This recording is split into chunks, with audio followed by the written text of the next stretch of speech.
सीमा पर ट्रक कंटीली तारें लगा दी गई, यहां तक कि टेम्परेरी दीवारें बना दी गई।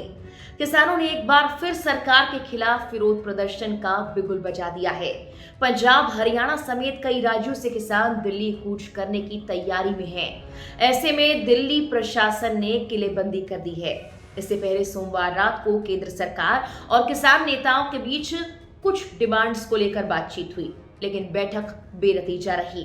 5 घंटे चली इस बैठक में आखिर किसान संगठनों ने कौन सी मांगे रखी?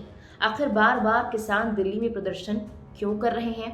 इस बार कौन से किसान संगठन विरोध कर रहे हैं? चलिए आपको सब कुछ बताते हैं इस वीडियो में। नमस्कार, मेरा नाम है मेघना सचदेवा। आप मुझे देख रहे हैं लोकमत हिंदी पर। आपको 2021 के दौरान हुआ किसान आंदोलन याद है? एकदम वैसी ही तस्वीर और हालात दिल्ली में 13 फरवरी यानी आज एक बार फिर नजर आ रहे हैं। इसे किसान आंदोलन पार्ट 2 भी कहा जा रहा है। पिछली बार की तरह अलग अलग राज्यों से किसान इस आंदोलन में शामिल होने के लिए पहुंच रहे हैं। हालांकि इस आंदोलन को पिछली बार की तरह सभी किसान संगठनों का समर्थन प्राप्त नहीं है। ये किसान आंदोलन संयुक्त किसान मोर्चे के बैनर पर नहीं हो रहा। इसे अलग अलग किसान संगठन मिलकर आयोजित कर रहे हैं। किसानों की मांगों को लेकर सरकार के साथ कई बैठक अब तक हो चुकी हैं, लेकिन फाइनल सहमति नहीं बन रही है।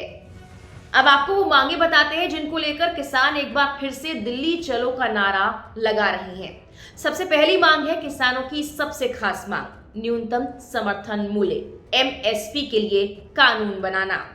दूसरी बड़ी मांग है किसान स्वामीनाथन आयोग की सिफारिशों को लागू करने की मांग कर रहे हैं। इस आंदोलन में शामिल किसान कृषि ऋण माफ करने की मांग भी कर रहे हैं। किसान लखीमपुर खीरी हिंसा के पीड़ितों को न्याय दिलाने की मांग कर रहे हैं।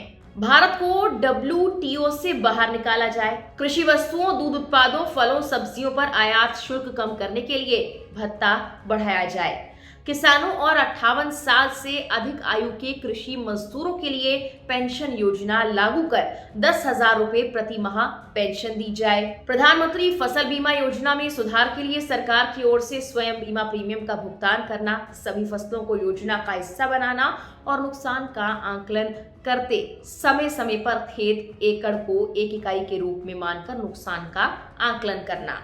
भूमि अधिग्रहण अधिनियम 2013 को उस तरीके से लागू किया जाना चाहिए और भूमि अधिग्रहण के संबंध में केंद्र सरकार की ओर से राज्यों को दिए गए निर्देशों को रद्द किया जाना चाहिए।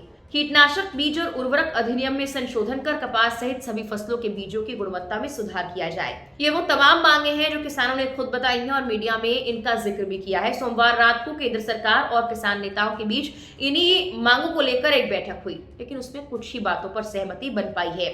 इससे पहले केंद्रीय मंत्री पीयूष गोयल के साथ बैठक में शामिल हुए केंद्रीय कृषि मंत्री अर्जुन मुंडा ने कहा कि अधिकांश मुद्दों पर सहमति बन गई और सरकार ने प्रस्ताव रखा है कि बाकी मुद्दों को एक समिति के गठन के जरिए सुलझाया जाए। संयुक्त किसान मोर्चा, गैर राजनीतिक के नेता जगजीत सिंह डलेवाल और किसान मजदूर संघर्ष समिति के महासचिव सरवन सिंह पंडेर समेत अन्य लोग सरकार के साथ इस बातचीत का हिस्सा बने थे।